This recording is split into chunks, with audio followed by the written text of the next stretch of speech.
Salut tout le monde, j'espère que vous allez bien. Bienvenue encore une fois à un nouvel épisode de Purpose Talk. Aujourd'hui, c'est le dernier épisode de l'année 2023 du jeudi. Donc, c'est avec beaucoup d'émotion, voilà, que je fais cette vidéo. Alors, aujourd'hui, nous allons parler de ce que 2023 m'a appris. Donc, 2023 m'a certainement appris des choses. Il y a eu beaucoup de choses qui se sont passées. C'est important de faire le bilan. Voilà, donc on a passé toute une série, donc un mois ici à parler de la préparation de la nouvelle année. Mais c'est aussi important de faire la liste en fait de ce qu'on a appris de nouveau ou de ce qui s'est perfectionné, voilà, avec le temps et dans cette année-là. Donc ça, c'est pas quelque chose que vous devez faire nécessairement, mais c'est important pour moi, voilà, de vous parler de ce que 2023 m'a appris en faisant un clin d'œil aussi à ce que l'année passée j'avais appris. La première des choses que j'ai appris en 2023, lorsque les gens te montrent qui ils sont, il faut croire. Il ne faut pas essayer de trouver des excuses à ces personnes-là comme quoi non, c'est pas exactement comme ça que la personne est. Non, je pense pas que c'est ce que la personne veut exprimer. Pourquoi je dis ça? Parce que c'est rare que je vois le mal en une personne. Il y a des choses souvent que les gens peuvent faire, on peut se méfier, des choses qui sont très évidentes. Mais je veux dire, en général, lorsque je rencontre quelqu'un ou lorsque je parle à même des amis et tout, des gens que tu connais depuis longtemps, c'est rare que tu vois le mal en ces personnes, en tout cas pour moi. Ça a été difficile pour moi parce que j'ai rencontré certaines personnes qui me montraient back to back, genre toujours, tout le temps, à toutes les occasions qui leur étaient données que voilà, je ne t'aime pas, ou bien je veux pas être avec toi, ou bien je veux pas être ton ami, ou bien tu n'es pas mon ami. Genre, ces personnes me montraient clairement, mais je faisais comme si je voyais pas, ou je me disais non, c'est parce que la personne me dit non, c'est pas comme ça la personne est, non. Je me forçais à ne pas voir le côté négatif, mais plutôt à rester sur le côté positif. Mais il y a une expérience particulière en fait par laquelle le Seigneur est passé pour me montrer que, écoute, lorsque certaines personnes te montrent leur visage, ou bien lorsque moi-même le Seigneur, je fais tout pour que le visage de certaines personnes te soit dévoilé, il faut juste accepter la réalité en fait. Il ne faut pas chercher des excuses à ces personnes-là. Ça, je l'ai appris. Je l'ai appris de force. Et même lorsque je parle de cette expérience particulière-là, on me disait même autour de moi que, écoute, voilà, cette personne-là, vraiment, cette personne t'a fait du mal et tout. On me disait, écoute, laisse tomber. On voit clairement, et avec ce que la personne t'a fait et tout, on voit que écoute, c'est pas bien du tout. Mais je me suis dit, peut-être que c'est de ma faute. Donc, je vais essayer autre chose. Peut-être que la personne va revenir à de meilleurs sentiments, ou je vais faire quelque chose d'autre, ou bien je vais... Voilà, je me disais que c'était moi, en fait. Parce que je ne veux pas voir le mal en les gens, en une personne. Donc, je me disais que c'était moi, surtout pour cette expérience particulière. Et là, j'ai réessayé quelque chose, j'ai tenté quelque chose d'autre, et la personne a eu les mêmes réactions que la personne avait depuis le début, et même pire, même j'ai envie de dire. Et quand j'ai vu ça, le Seigneur me disait, quand je te montre le visage de certaines personnes, tu refuses de croire. Donc, tant que tu vas continuer à ne pas croire, je vais continuer aussi à te montrer qu'il faut croire. Je vais continuer à te montrer. Par n'importe quelle situation, je vais continuer à te montrer pour que tu finisses par croire que, en fait, ce que tu vois depuis le début, c'est ça. Pour que tu ne trouves plus d'excuses, en fait, à donner. Donc maintenant, je crois, en fait, quand certaines personnes me montrent certaines attitudes, et surtout lorsque c'est répétitif, je crois. Et je sais maintenant comment prier par rapport à ça, je sais maintenant comment protéger mon cœur par rapport à ça, et je sais maintenant comment faire confiance à Dieu, en fait, pour pouvoir gérer la situation. La deuxième des choses, c'est le potentiel dans l'entrepreneuriat. Donc, je ne savais pas que j'avais un potentiel dans l'entrepreneuriat. J'ai déjà vendu. Voilà, j'ai déjà vendu. Et je sais que quand je vends, j'ai la bouche sucrée. Donc, je sais comment parler pour attirer, en fait. Donc, voilà, je savais que je pouvais vendre juste une fois en passant et tout. Mais je ne savais pas que je pouvais me lancer dans l'entrepreneuriat. Je ne savais pas que j'avais les aptitudes nécessaires, en fait, pour pouvoir avoir un business qui m'appartient. J'ai découvert ce potentiel-là.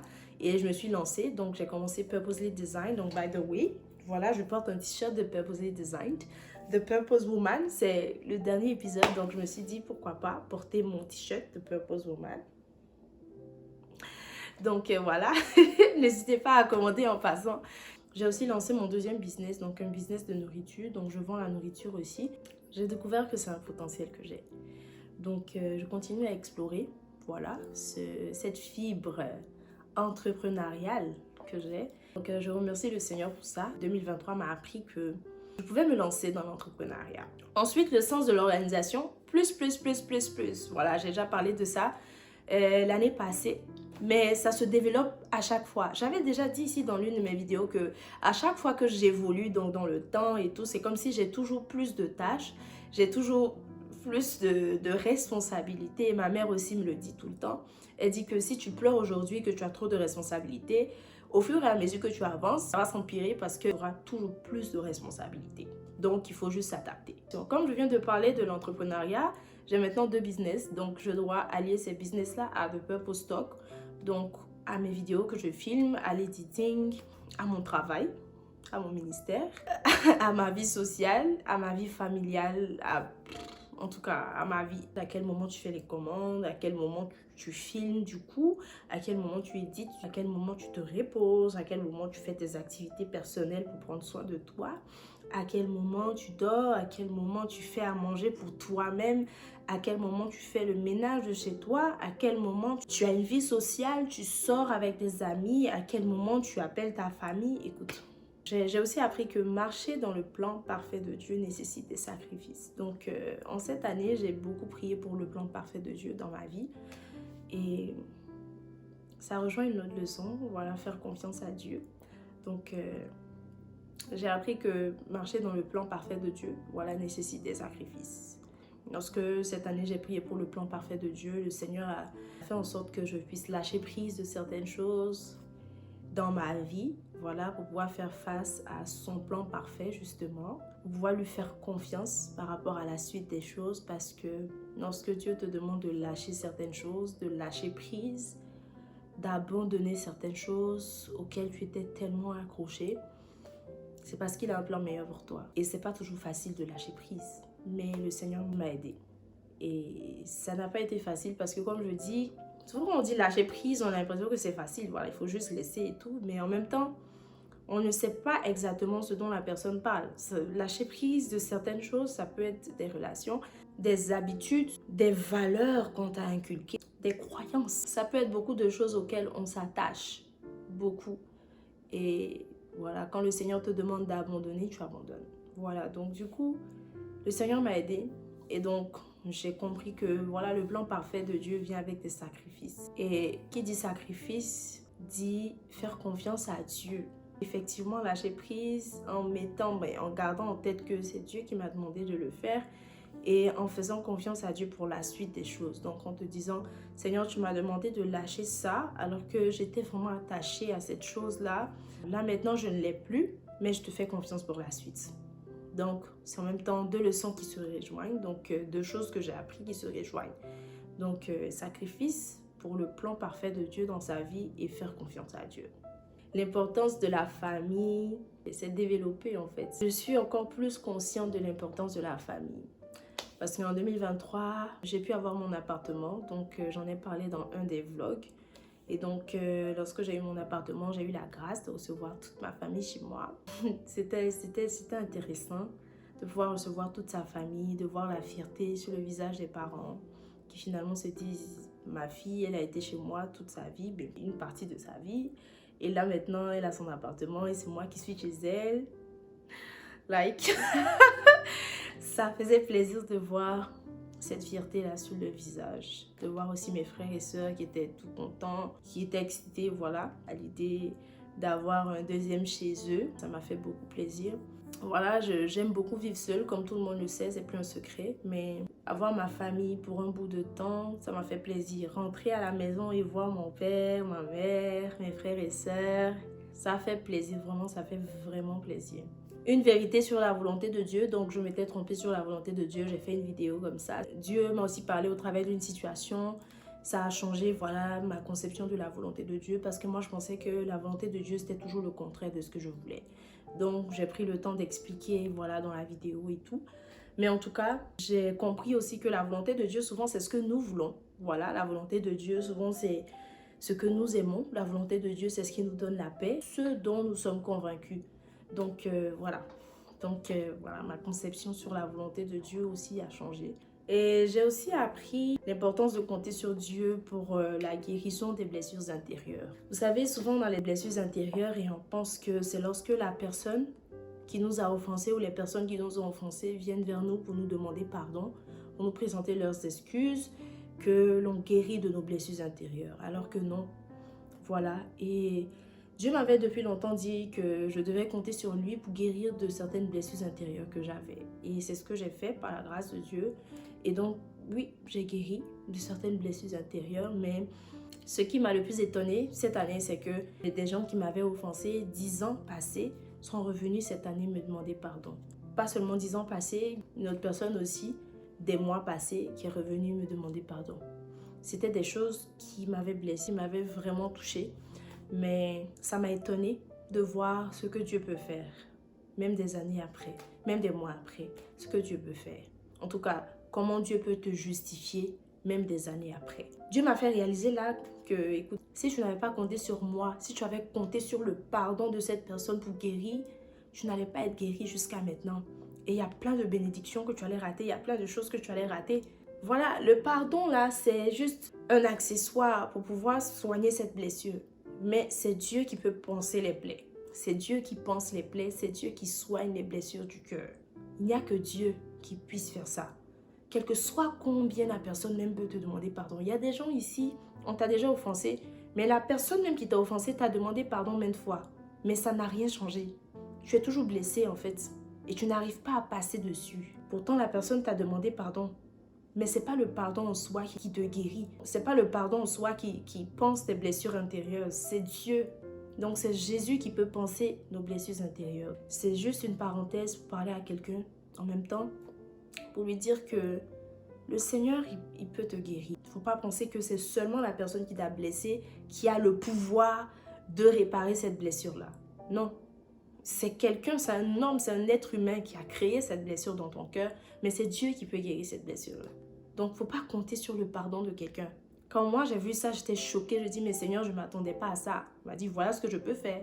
Voilà comment je peux justifier. Tu sais que tu n'as rien fait, mais quand on t'a offensé sans raison, le Seigneur peut toujours faire quelque chose. Mais en même temps, ne compte pas sur les hommes, ne compte pas sur les gens qui t'ont blessé pour réparer cette blessure. Quand on dit il y a beaucoup de contrefaçons avant la bénédiction, c'est vrai. Voilà, je ne vais pas rentrer dans trop de détails, mais j'ai vu que avant que Dieu n'envoie la bénédiction, c'est très probable, c'est très possible qu'il y ait la contrefaçon, que le diable envoie ses pions, que le diable envoie des photocopies de la bénédiction. Donc du coup, tu penses que c'est la bénédiction, mais non. Il faut vraiment prendre le temps de te rendre compte que c'est la photocopie en couleur de la bénédiction, mais ce n'est pas la bénédiction. Il faut prendre le temps de te rendre compte que c'est la contrefaçon.